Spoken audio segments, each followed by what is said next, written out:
This week on NintenDomain, we teach you how to catch butterflies and how to throw pies in the faces of clowns. It's going to be exciting. Very exciting.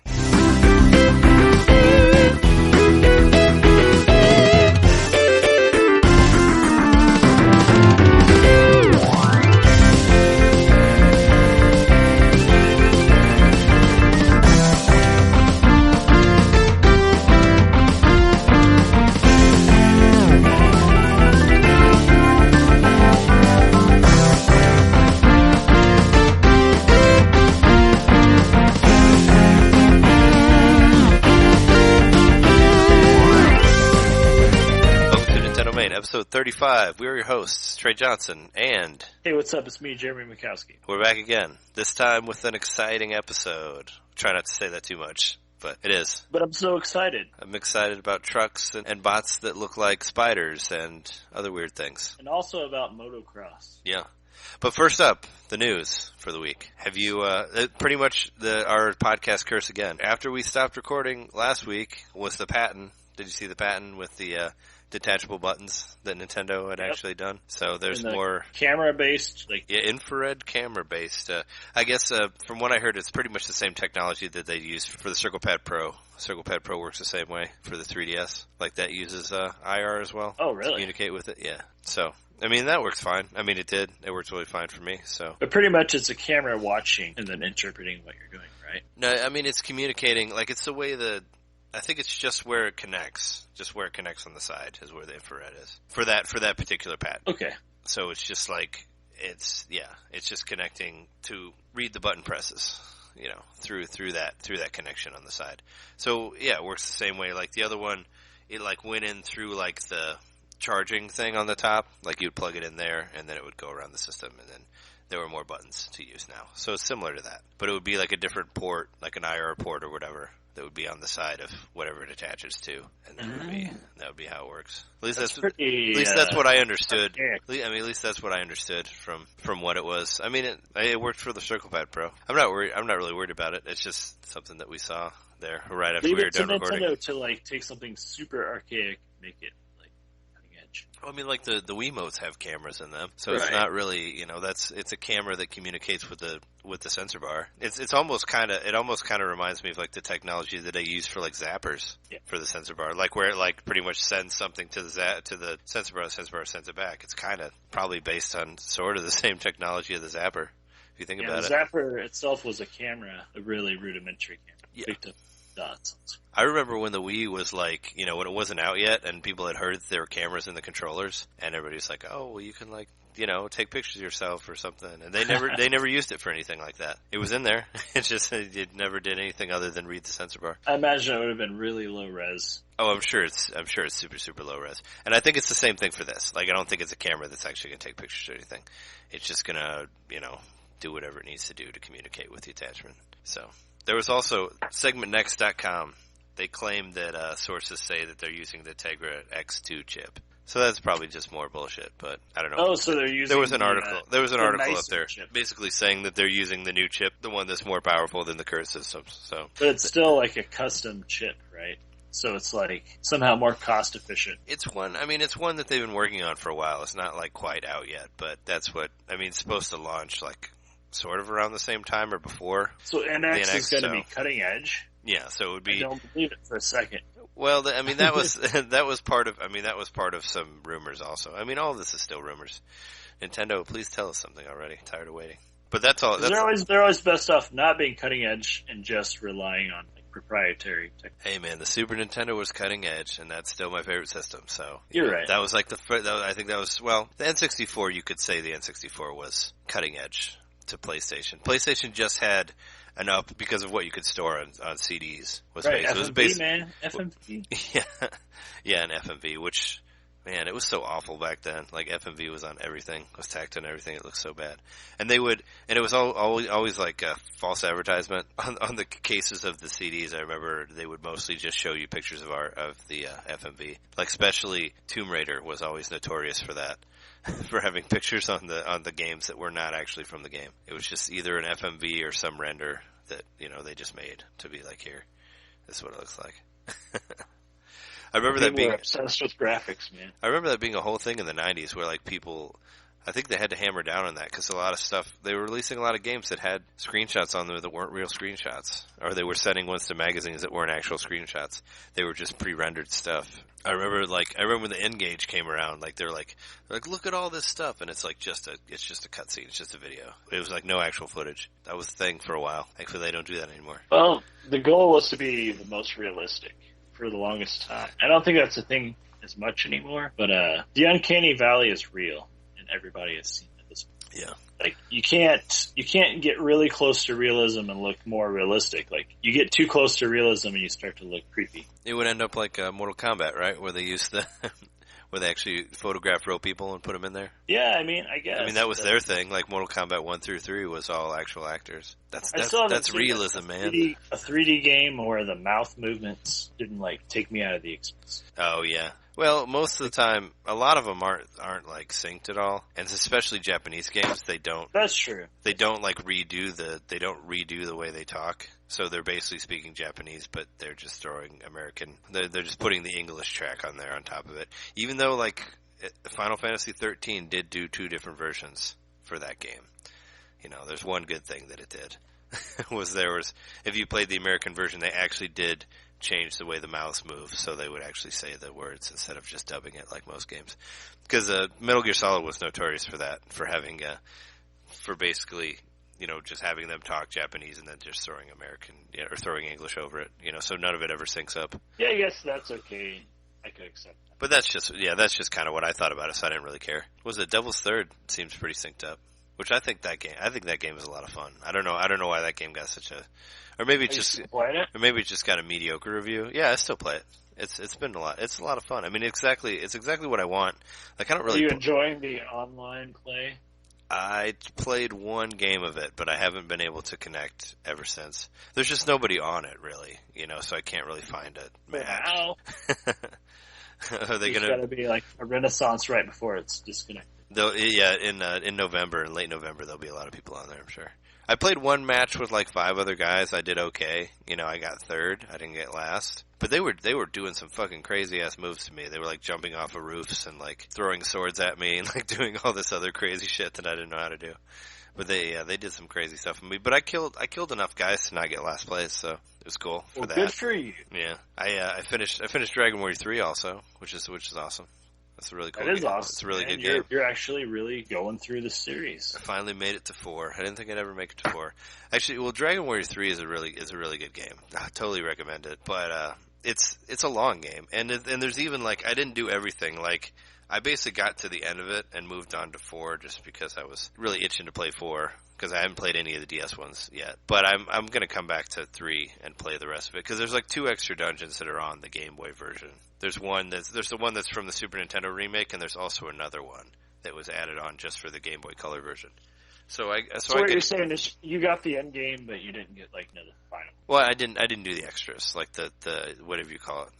Yeah, I guess you'd call it end game, right? You know, when you beat the game and then you come back and get all the extra collectibles or whatever. New Game Plus. Yeah, it's kind of like that. But there's two more dungeons that you can go to, and I read through it. I read through it, and I'd probably put another like 20 hours into it doing that. Like it sounded pretty insanely hard, so there'd probably be more grinding. But like one of the coolest things about that game is like.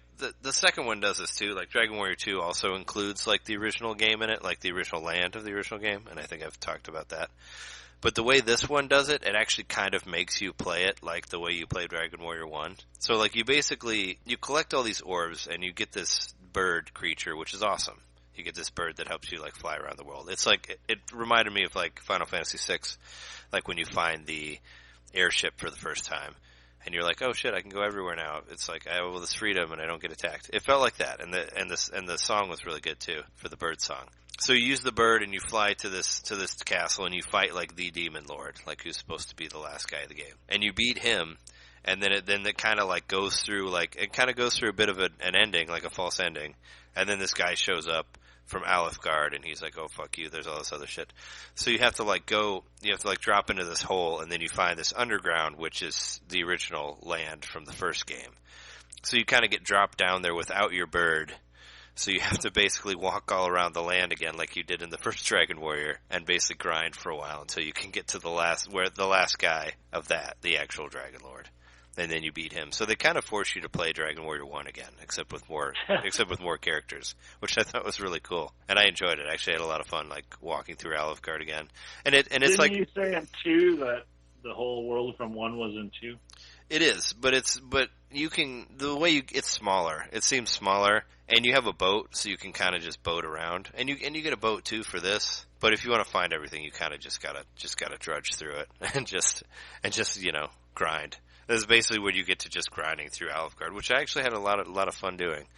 And it's a prequel, so there's stuff that's different. Like, there's some passageways that aren't there yet. Like, there's a cave from the first one that's being built, like, when you're playing it, so you can't actually use the cave, so you have to find another way around. Stuff like that. So I thought that was kind of cool. And there's some little stuff where you see a guy that's gonna be in the first one later. Like, you meet this kid who's practicing to become a healer, and he's, like, gonna be the healer that you see in Dragon Warrior 1. Like, stuff like that. They kind of have fun with that. Dragon Warrior 3, like, at the end, there's this part where, so basically, the way the game works is, the opening story is like this, there's this guy, Ortega, he's like a famous soldier. Ortega. He's your father. He basically leaves when you're a child, when you're fairly young. He leaves to go fight the Dragon Lord, and basically, everybody thinks he's dead. He never comes back or anything. But then at the very end of the game, you run into him in Alefgard, fighting like one of the boss characters, and he like dies in front of you, and he like says like, go home, if you make it back to wherever, tell them that I tried to fight for them. He doesn't know who you are. He doesn't know that you're his kid or anything like that. But in one of the secret dungeons that you get to after you beat the main boss, there's this dragon character that when you beat him, you get three wishes, or you get a choice of 3 different wishes. And one of the wishes is that you can actually bring your father back to life, and he'll like live at your house with your mom, which is pretty awesome. I thought that was. It's almost like Dragon Ball Z. Well, Dragon Ball Z and Dragon Warrior, they have something in common. They have the same art. They have the same artist. Did you know that? Did I tell you that? I did know that. Yeah, Akira Toriyama is the designer of the Dragon Quest characters and the Chrono Trigger characters and Dragon Ball Z. A little cool thing, I thought. You get to watch him get killed by this dragon right in front of you, and he doesn't help him at all. Which I'm like, come on, dude, can't you just go in there and like cast some heal more on him or something, and then he can beat the dragon? I don't know. Just give him some of your armor. You got old armor you're not using. I guess that's how you find his. I don't know. They didn't explain. Like you basically find Lodo's armor later. Well, in the first game you do. You find it wherever. I guess in the end of the game it says that he leaves his armor, or somehow it gets found later. I thought maybe you were gonna like accidentally lose it while you're in the dungeon or that part, but whatever. But it's really fun to play. And 4 is really good too. I just started doing 4. And I think that the DS ones are probably like the most approachable ones. Like they're super nice looking, it's not as hard to get lost in there. And it feels... Is 4 a polygonal remake? No, it's like sprites and polygons. There's like some polygons in it, but but your characters are sprites. But the backgrounds are polygon. So it's like Super Nintendo Plus. Well, 4 was an NES game, but it looks like a Super Nintendo, with like a amped up Super FX chip. Is basically kind of what it looks like. And the map exists on both screens at the same time, so that kind of actually really helps for dungeons. It helps you to find treasures easier because you can see more of the map. I felt like that was really cool. But I played through. I'm like on the second chapter. I feel like I'm probably somewhere to the end of the second chapter of the 4th game. But it's nice to get onto the DS ones finally, and they look really, really pretty.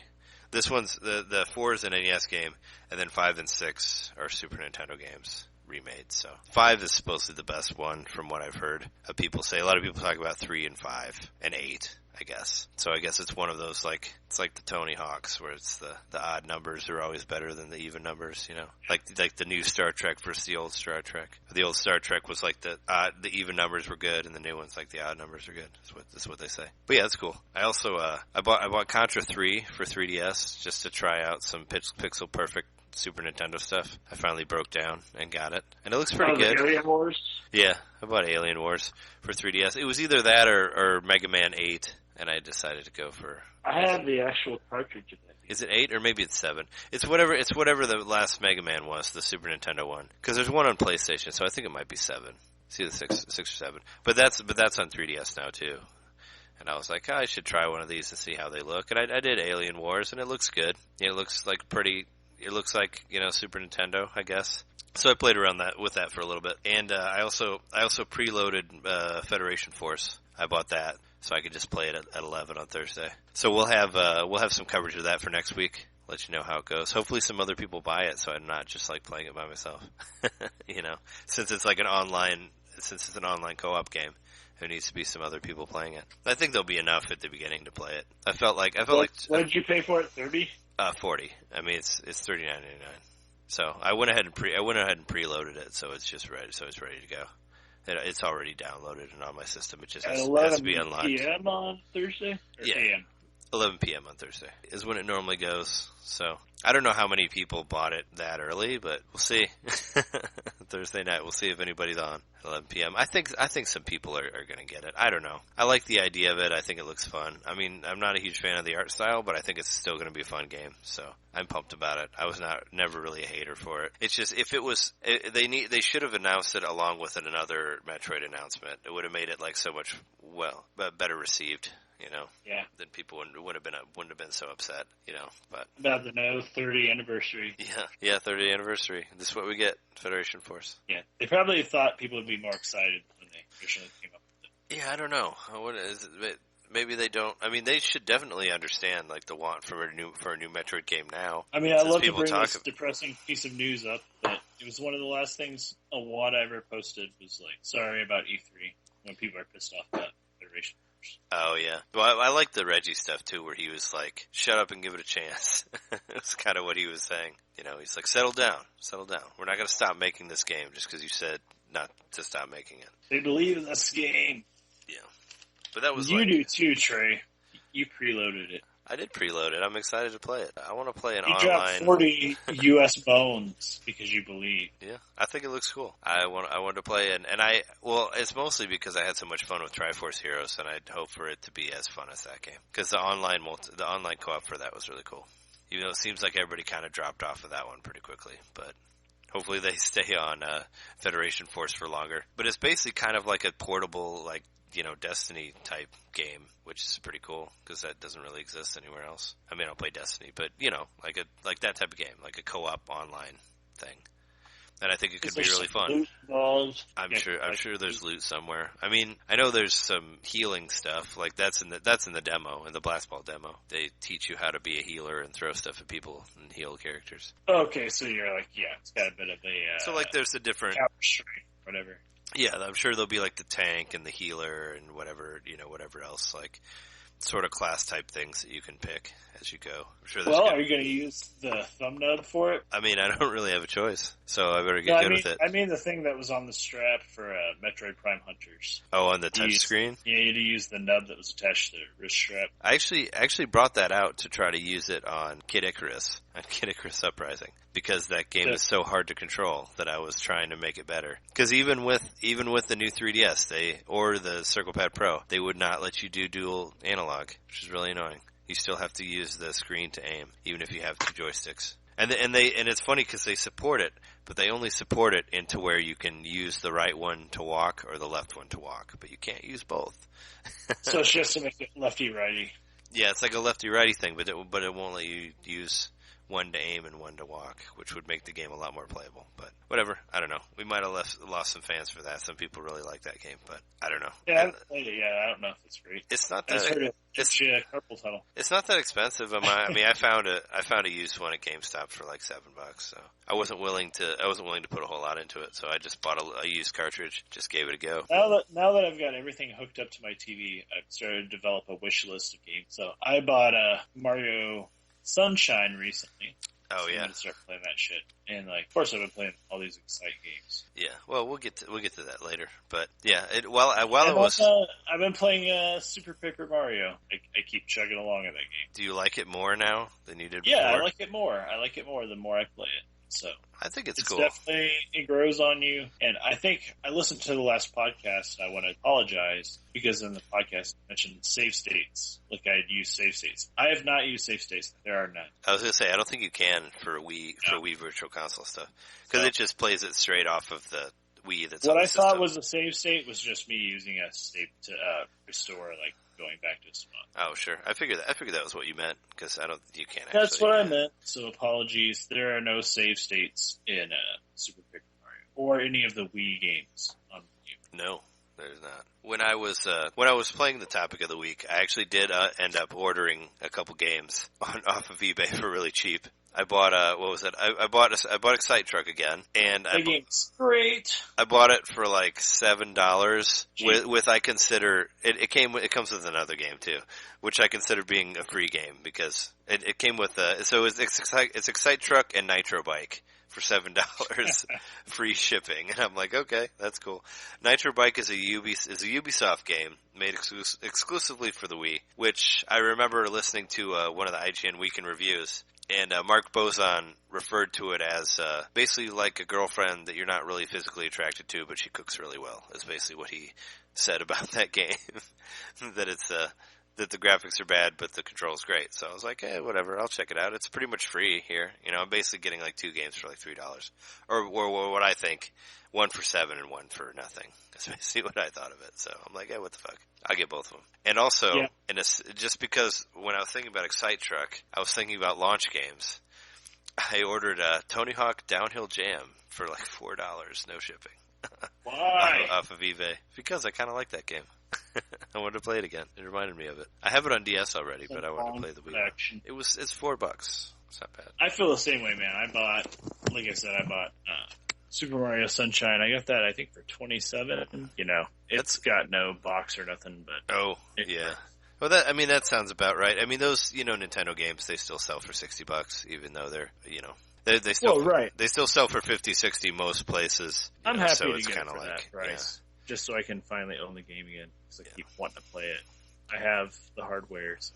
Yeah, for Super Mario Sunshine. I actually had a save file, but I reset it. It wasn't very far in. Yeah, I was going to say, you don't want to try to go find those blue coins again. That's my save file that I still have. It's the one. It's basically just everything except for those stupid blue coins, which I never found. But I did find Excite Bots. I didn't have that. I found it for $9, free shipping. And I did my eBay research so I could find someone close to me. So I ordered it and it showed up 3 days later. Oh, nice. Yeah, I didn't really look into that when I got Excite Truck and Tony Hill Downhill Oh Jam. man, you got to look at where it's shipping from. You want to be impulsive, like make that part of your impulsive buying, like to get it quicker. Oh, I was just looking for a good price. I didn't really care where it was coming from. I mean, I'm still going to get it in a couple days, like as long as it's not out of the country. Man, something to consider. Like those Dragon Warrior 1 and 2 and Dragon Warrior 3, like those seem to come pretty quick, and I don't know where those came from. They weren't from Illinois, but I don't know. But yeah, some cool stuff. We got some cool games in. Yeah, man. And I think I'm going to bake my Virtual Boy soon. Yeah. I think I'm going to try that pretty quick. I don't know, man. Like, I would think there would be some stuff that would melt in the Virtual Boy if you baked it. I mean, there's a lot of like weird stuff in there. Like, what, you're going to cook like the head part? Isn't like the eye piece is going to melt or something? Well, I actually cook for a living, so I can control heat pretty well. Like, I understand how. but you don't cook consoles for a living. You should. No, but like if it's less than 300 degrees, I know it's pretty safe. You should open a restaurant that's called Cooked Consoles, and you just all you do is eat consoles there. Hey man, they taste fine still. It's like, hey man, you want a boiled Super Nintendo? I got one right here. Or was it an NES? I don't remember which one you boiled. I mean, there's bird nest soup, so why not NES soup? You know. Well, do you remember when we used to go to a Chinese? There was that Chinese place in Indiana called Great Wall. Do you remember that place? Yeah. Yeah, I remember you told me that sweet and sour or hot and sour soup. You said it tastes like Super Nintendo, so maybe you're onto something there. I think it might have been like boiled Super Nintendo. Anyway, do we have anything left for the news and the what you've been playing this week? Is there anything you left out? Like, I know I kind of went through mine pretty quick, but I was excited about the Dragon Warriors. I know people have been pretty hyped about Axiom Verge being released on the Wii U. I guess there's a confirmed release date now. It's like November, right? Or is it before that? I feel like I think it's September. Oh, okay. I thought it was more towards the end of the summer. It's either September or October. Yeah, I don't know exactly. Oh yeah. I thought that was kind of cool because it's a Metroidvania and it's a labor of love sort of thing. Yeah, I'll definitely get it and check it out. It's not going to get shut down because it's a legit PC game that's being ported. Yeah, totally. It's fun to look forward to Well, as Wii U owners. It's not like a remake of Metroid 2 or anything like that other one. Right, exactly. An unlicensed remake. It's just a game like that's in similar vein to like Super Metroid or Symphony of the Night. It's gonna be fun. Yeah, I'm planning on getting that one whenever it comes out. So if it comes out next month early, that'd be cool. It's another one on the horizon for the Wii U owners. Yeah, we got that. We got Paper Jam. Well, we got what's the other one? The Harvest Moon game, Stardew Valley. We got that in Ukulele, but I think Ukulele's next year at the beginning. Yeah, Ukulele. So, yeah. Well, you want to take a quick break then? Yeah. Cool.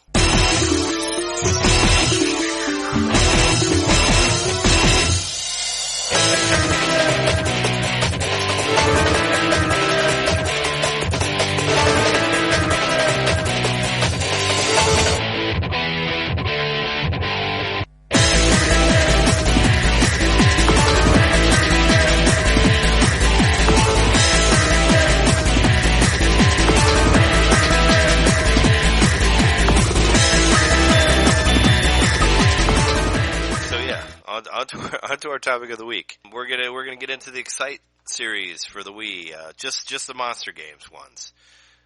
Maybe in a later episode, maybe we'll get into like the original Excite Bike and Excite Bike 64.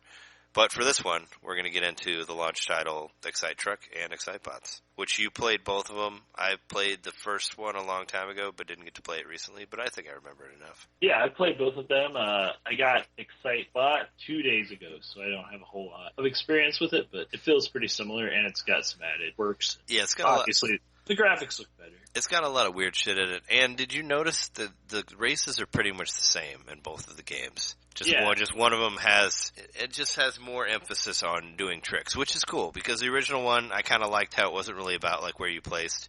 I mean, it sort of was because you got more stars for that, but it was more about your performance. Really important. I mean, it was really hard in the later levels to place without, or to be a level without placing in the top two. Sure, but if you do a lot of like air tricks and stuff like that, it makes it a little bit easier. You know, if you do a lot of spins while you're in the air, you can maybe get a score a little bit high, a little bit lower on your ranking. But I bought this game. I bought Excite Trucks, probably 4 or 5 years ago when I first bought I had a Wii before, and then I rebought a Wii and started playing it again because Skyward Sword came out. So around that time. Yeah, I got my Wii fixed for that game because I think my Wii broke like 4 times, but that time I had to pay the $100 for it, so I kind of got another Wii when that came around. Yeah, it's pretty much how I did it, and so I wanted other games, and I found Excite Truck, something stupid like $4 or $5 at GameStop or somewhere. So yeah, well, I got it for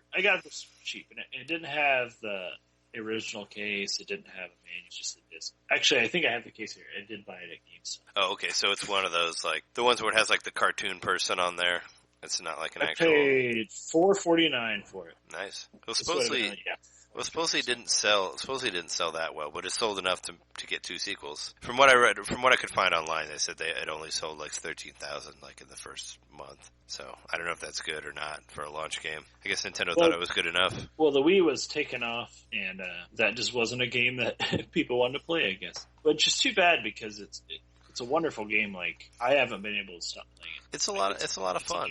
I want to play it like every spare moment I have to try to get higher scores. I'm never like pissed off. I'm never frustrated. I'm just trying to do cooler stuff. Yeah, I thought it was weird. Well, I mean, it's interesting because Monsters like history, which I'll get into later, but they were known for making like simulation games, like racing simulation games.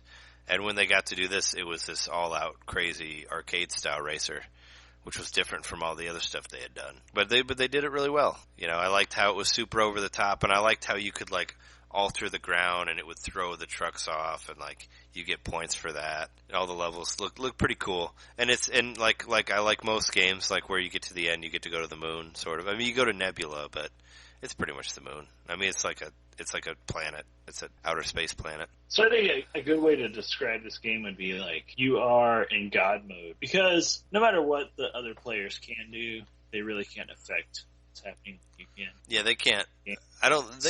So it's kind of like you're visiting the racing world as God and in the same form as all the other racers. You still have like magical control over the environment. this ability to like slow down time when you wreck, jump back into the race, like nothing ever happened. Oh yeah. I thought that they could throw you too, though. Like I feel like I've gotten thrown on that, like from the when the mountains form. Either that or it was in 2-player. Maybe in the Super Excite. I've only played the original. I haven't. Oh, you haven't unlocked the second part yet. Yeah. No, I haven't. Oh, okay. So maybe there's more of a give and take. I guess like the computer characters are. Oh, okay. But so far, I've just felt like I'm like a god among men. I guess when I play this game.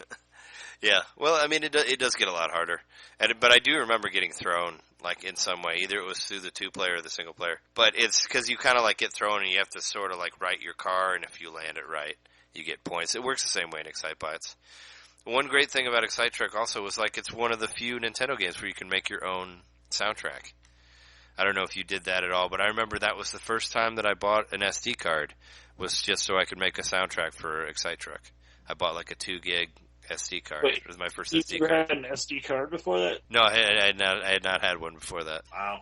Yeah, that's old school, man. I was behind the times, man. I mean, I bought an SD card like, and a USB. Use my compact flash. Yeah. I guess I gotta get an SD. No, I actually did have believe it or not, I actually did have a compact flash that came with that old digital camera that I had a compact flash in it. Because I was looking through a box of old shit the other day, and I found that old camera. It doesn't really work, but I'm like taking the compact flash out because I record this podcast on compact flashes. So up yours, man. They're still used. They're still used in the movie industry. Is that the It Don't Matter None camera? Yeah, it's that silver one that I had that you took pictures with. We all took pictures with it. It was the one where you hold the button and it would take like 10 seconds to take a picture. It's like so old. But I was actually writing it on silver plates with the SD or the compact flash card. But I mean, I used compact flash cards, so I took the compact flash out. Like I said, I do want to say it's important to say I played Excitetrack on my Wii U, and you can plug in your SD card with MP3 files, and it does still play. Yeah, it should. Yeah, it does. So I was really happy. I put in just some stuff I recorded myself doing things, to really test if it was that rough. Like you put that in. Yeah, MP3 file, anything MP3. So far, I haven't tried Wave or anything. No, it's just MP3. MP3 files. Play as soon as you start the race, and it's kind of fun. And it kind of just randomly chooses it. I remember racing around to a lot of Journey and Danzig and some other shit. I don't know. I don't remember. But it was fun. I remember A Wheel in the Sky was one that I heard a lot of times as it was going through the shuffle of that. And I remember when we were talking about it yesterday, I said that it was the only game that I knew of that had where you can choose your own soundtrack, but apparently Endless Ocean had that too. Yep. I have Endless Ocean 2, and I don't know if you can do it on that one, but Endless Ocean 1 had it for sure. Now, if I remember correctly, the 3DS let you do MP3 files for the first couple of months, and then they changed it. I think you could use them and listen to it on a program or something, but I don't think you could ever incorporate them into a game that I know of. Because I know that was a big thing with Xbox that you could do that, where you could create your own soundtracks. And I thought it was really cool that you could do it on Excitetrack, but they never really used it much after that, unfortunately. Well, I just want to, I'm here to confirm that if you have a Wii U and you get this game, put whatever MP3s you want on a SD card, plug it into the front of your Wii U, and listen to the tunes you want to listen to while you play this game. Yeah. It kind of makes a little music video while you listen to the music. That's kind of fun too. You kind of sort of feel like you're creating a little visual representation of the music, I guess. Sure. And it could help you win more if it's the right type of song, right? Yeah, it pumps you up. Yeah. It's totally. People listen to certain music when they work out, gets them going, run the treadmill, listen to some System of a Down or whatever. You could play Excitetrack and listen to I don't know, some genre Lammy music. I don't know. If you really want to torture yourself, you could listen to some System of a Down while you're playing that game. If you want to. I mean, if you want to wake up, find yourself. Oh, you mean oh yeah. I was gonna say what that other band, Evanescence. That's what I thought of when you said if you want to wake up. I was like, yeah, like Evanescence. They have that wake up song. They really need to be in more video games. I don't think they were in any. Except for maybe, well, no, let's say like maybe a Guitar Hero. Spider-Man 2. They were in Spider-Man 2? Yeah, they were an extra on the disc. Evanescence? Mm-hmm. Oh, I don't know. I played through all of that game and I never found that on there. Because it wasn't in Spider-Man 2. It was in Daredevil. It was in the Ben Affleck Daredevil movie on the soundtrack. The Wake Me Up was the Evanescence song. My memory has probably been put to sleep. No.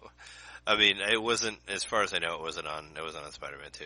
But anyway, back to Excite Trucks. Man, enough Evanescence for one episode. But you can play them on Excite Truck. Yeah, if you want to, put that on your SD card and listen to some Evanescence, y'all. Yeah, for all the people who talk bad about the Wii and all that, one really great thing about that system is that there were like so many bizarre games on the Wii.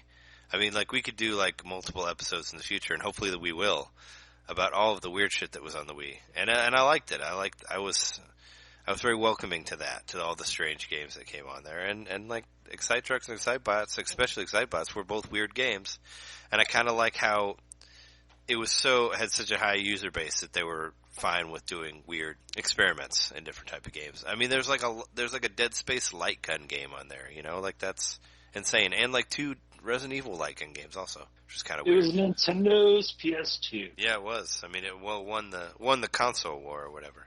But it was kind of like, there are a lot of really cool games that came out of it. Like those, like No More Heroes games, like those were great. But it's just like, and like Muramasa, like all these just weird, you know, or different cool games, or even like Mad World, you know, like just all these strange, like very artistic stuff was put on there, which I don't think any of it sold that well. But it was cool that it was a system for that. It was cheaper. Eternal Darkness. Eternal Darkness was awesome also. Oh, wait, yeah. that was GameCube. Yeah, you tricked me on that. You threw me on a loop. Sorry about that. What was it? Cursed Mountain. Was that? I actually bought that game because I found it for really cheap. That's the one where you make the spiritual signs with the Wiimote to do different spells. It's kind of like Eternal Darkness, sort of. Except not as good, really. But it's a survival horror, and it takes place on a mountain, so you got that. But anyway, so do you know anything about Monster Games, the company? Did you look into their history at all? Not really. I mean, I looked at the history of the games themselves, but I didn't look back. Because Monster Games is like they're like 30 years old now, or no, they're like 20 years old now. I mean, they were formed in 1996. And they actually did have, like, their very first Nintendo game was a NASCAR game. It was Dirt to Daytona, which came out in 2002 for GameCube. And apparently, what happened with them? I mean, they basically started off making PC games, and they made a game, some sort of Viper game, Viper Racing. They made it in 1998. It won some Editor's Choice Awards from various PC gamer magazines, and kind of got them recognized. And then after that, they ended up getting a license from NASCAR, and they had a 4-year time making NASCAR games. And that NASCAR game that came to GameCube, that was the final one of their NASCAR license. And pretty much after that, they were picked up by Nintendo. And then I guess Nintendo approached them because they had done fairly well in a race. Like they were basically a racing company, so they had done very well making racing games. They're like, hey, we want to resurrect Excite Bike. What do you want to do with it? They decided to use trucks and whatnot, and then Excite Truck came from that in 2006. And from what I thought, they had some sort of an exclusive relationship, because they did Excite Truck, Excite Bots, Excite Bike World Rally, and they also did like some ports. They ported like Donkey Kong Country Returns. They ported Xenoblade Chronicles to 3DS. That was the last thing they did for Nintendo. And they also did the Pilot Wings game for 3DS as well. So I didn't know they had done all this other stuff. And they worked with Retro for Tropical Freeze. They did some work on that as well. So crazy. But apparently, like back in April of this year, we missed it somehow. I don't know. We weren't doing the news as well back then. But there was people had heard that they were making a new game, and turns out it's another NASCAR game, and now it's for PlayStation 4 and Xbox One. So it's too bad. What? But I was hoping that there would be a new game for the NX, but maybe who knows? It's possible. I mean, it is. They're open to third parties, but yeah, man, these games are so fun. They are, and that's why I follow you on. I haven't played a World Rally. Do you want to talk about World Rally a little bit? I haven't played that. Sure, we'll talk about World Rally. World Rally is basically, I mean, it's sort of a remake of Excite Bike. My experience with Excite Bike, the NES game was like fairly limited. All I really knew was like, yeah, you can make your own tracks, which you can in World Rally also. And I think at the time you could share them online, but there's no internet for Wii anymore, so you can't do that. But I didn't really know like what the point of Excite Bike was, the original game. Like as far as the single player goes, aside from making your own levels and all that. But this one's basically, you beat the time, like there's a time that you get. It's like to get the silver medal, it's this much, and gold, and it's kind of similar to like the way Excite Truck works, but there's no place.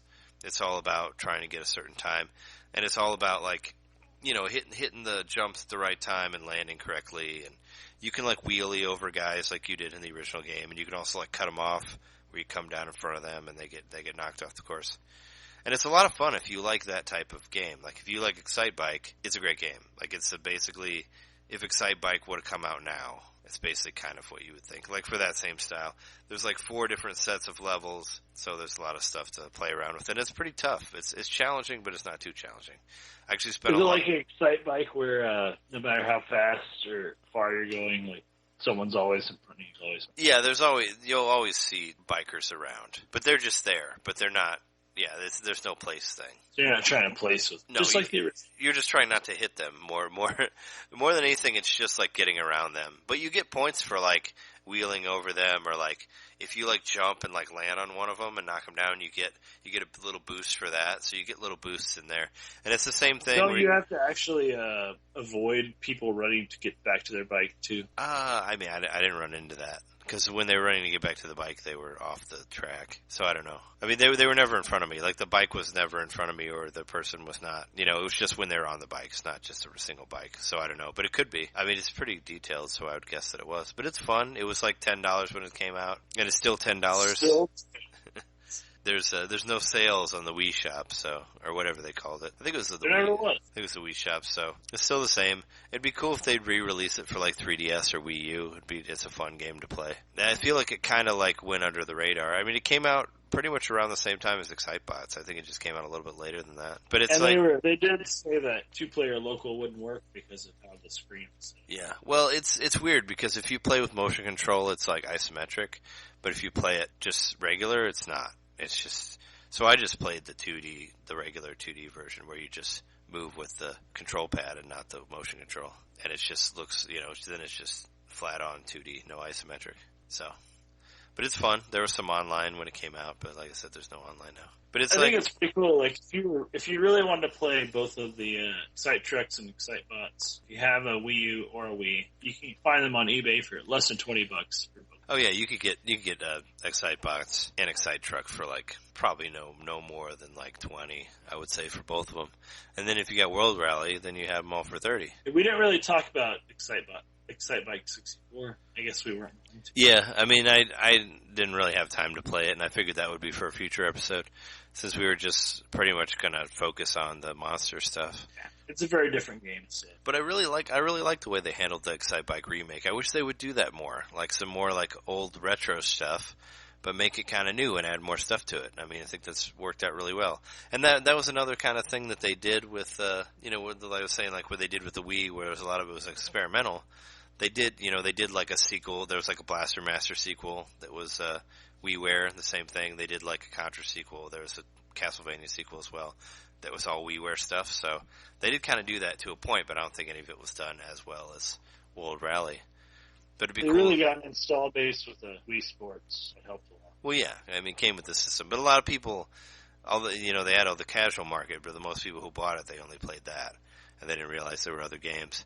And a lot of people, it was so casual that people didn't even know how to hook up to the internet. So they didn't even know how to find the games online that you had there, I remember, like, showing my parents and, like, my stepbrothers, like, you can go online and buy old games. Like, they didn't even know. They didn't even know how to set up. They didn't even know it had internet, It was at that time where internet was still sort of new to some people, I guess. Well, especially in something that wasn't a computer. It was just a console. Have you gotten to the point where you can... each of the Excitebot cars, they all have a specific skin that you can get if you get enough. Like, you have to race with it like 15 times, and then it'll show you the skin. it'll be like one of them, I forget, like one of the bug ones like will look like a chicken, or you can get like the frog one, you can get it to wear the top hat, like from the old Looney Tunes stuff. There's like secret skins that you can get that's like specific ones for that, and they're all kind of jokey ones. I'm not that far in. I've been using the bat a lot. The bat seems to be the best. It is. It's the best one that you start with. So I've been playing with the bat. So. But the roach is really good too when you get that later. But there's a lot of them. There's like a hummingbird and there's a mouse, and I like the ladybug one too. But I like the mini games. They're cool. Oh yeah, and there's the mini games, and there's like so much. We haven't really got into all the weird stuff that you do with that game. There's like you can score, you can do like a soccer goal. There's like baseball in there. You play tambourine in some levels. There's like balance beam stuff, like where you can do like flips, or like where you spin around and you push the controller forward at the right time. There's also the ones where you gotta like move it in a circle motion, so you kind of like do a backflip thing and then come around. Yeah, those are pretty annoying. And like you'll be like really close to the finish line, and you have to do like, and you got to wait for it. Slow rotation. But everybody has to stop there too. At least it's not, nobody's going to get like right past you. Sure. And what was it? Whenever you like spin around the poles, I would almost always screw it up because I'd try to like push the controller too quick, and you kind of just like flip out of it. I would mess up that one most of the time. Yeah. And there's the one where you can like walk, where you walk by like moving the controller back and forth, like tilting it from side to side, where you like actually have feet. It's kind of tough to do right, but if you do it right, it's pretty satisfying. Well, yeah, you can go really fast. And there's ones where you collect notes. Through. And there's like where you grind and collect notes also with that. And as we talked about earlier at the top of the show, two of the weirdest things, butterfly collecting and pie face. Throwing pies at clowns in a racing game.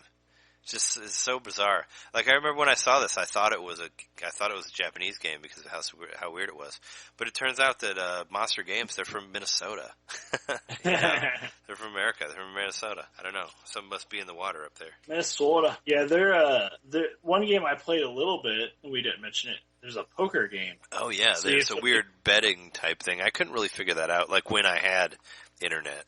You know, because I did play it online a little bit. I did really well, and I had a full house, and then I crashed, and you lose your hand. So I was, like, really excited because I had, like, managed to... Because, like, while you're driving, you use the D-pad to select which card you want to exchange, and then you hit a new card. So you try to build, like, the perfect poker hand. The full house is pretty good next to the 4 of a kind, you know, so... Oh, sure, yeah. Well, the royal flush, of course, but, so yeah. I was just trying to build a full house, and, I finally did, then I wrecked. Oh, yeah. I don't really know, like, if I played it a lot more, if I would enjoy it, but it was kind of fun trying to, like, get those cards. Did you do any of the mini games? Like, there's ones where it's, like, there's a dart one, there's, like, one that's all, like, bowling, there's another one that's all, like, baseball. Those are kind of fun. Those are fun, and, you have to learn to use that A button, because... Yeah, the A, man. Use it.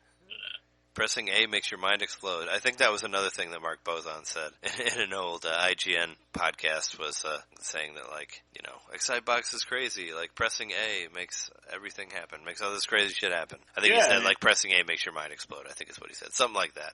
I haven't heard it in years. If I'm wrong, please email us and tell us. And NintenDomain. You know, if I remember correctly, I seem to remember Excitebots was kind of a surprise release.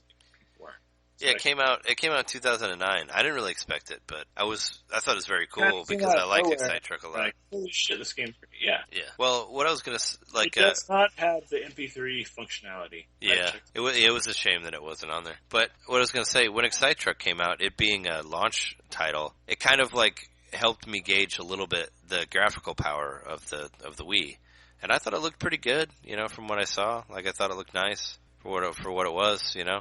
It was kind of around that time where you're trying to figure out, like, what everything would look like, because Zelda was a port of GameCube. This game reminded me a lot, the first time I played it, of a launch PS2 title called Smuggler's Run. Did you ever play that? No, I haven't even heard of Smuggler's Run. What was that game like? Well, so it's non-Nintendo or whatever. Oh, it's fine. It doesn't matter.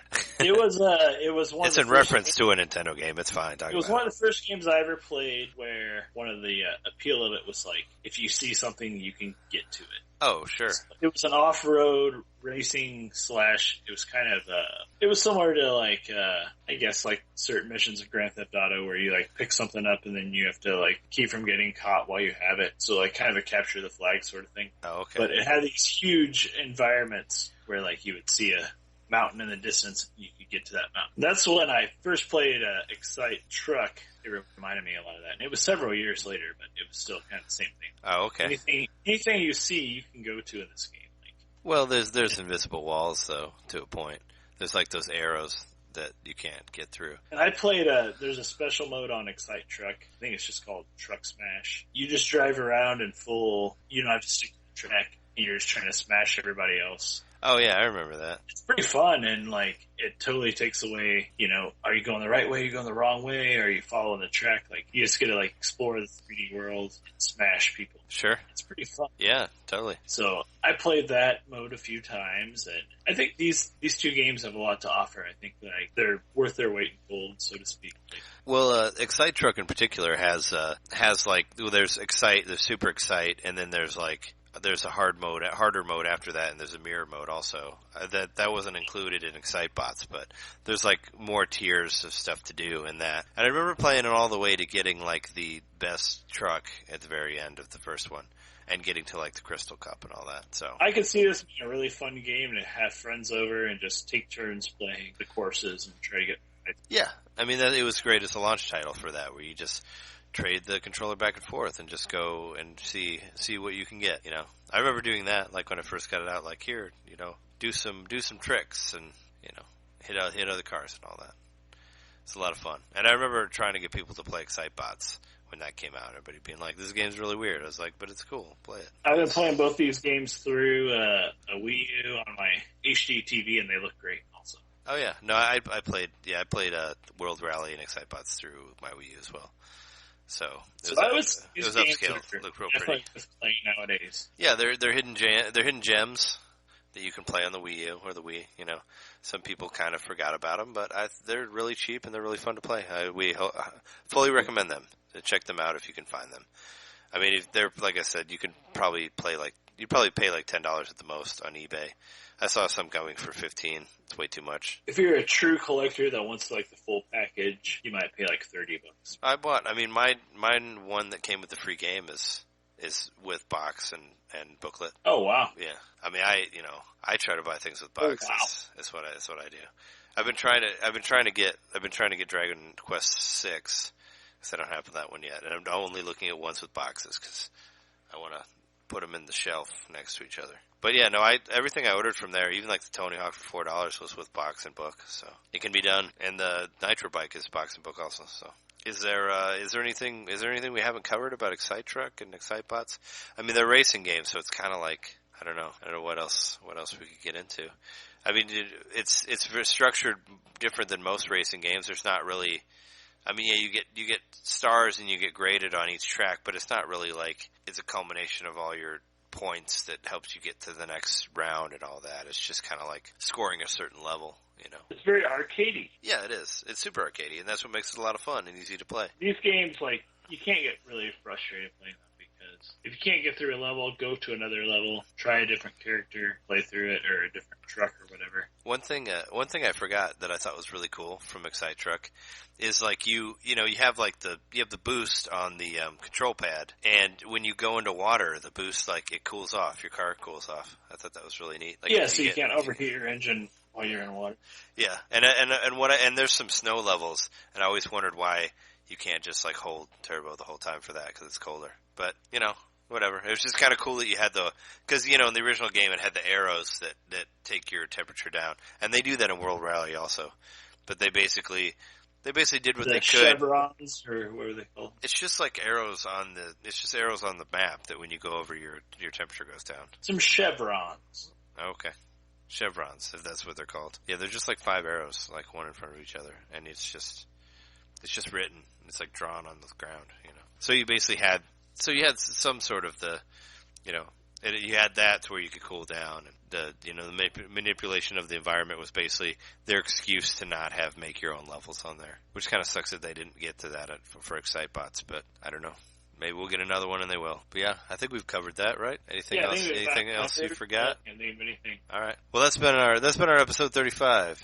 Incredibly exciting with our Excite trucks and Excite bots and World Rallies and such. So yeah, we'll be back next week with I'll give you some info on the Metroid Prime Federation Force. You can find us at Ninten_Domain on Twitter. We're also on YouTube now too, so you can look up NintenDomain episodes. I put them on there with whatever picture the episode has. We're on Facebook, like us on that, Subscribe to us on iTunes, leave a review, or subscribe to us on any other thing. You pretty much find us on the internet wherever you look for it. So, Google that shit and tell your friends. Make sure you download it. Don't just stream it. And we've been your hosts. I'm Trey Johnson. Jerry McCaskey. And we will talk to you next week. Talk to you next week.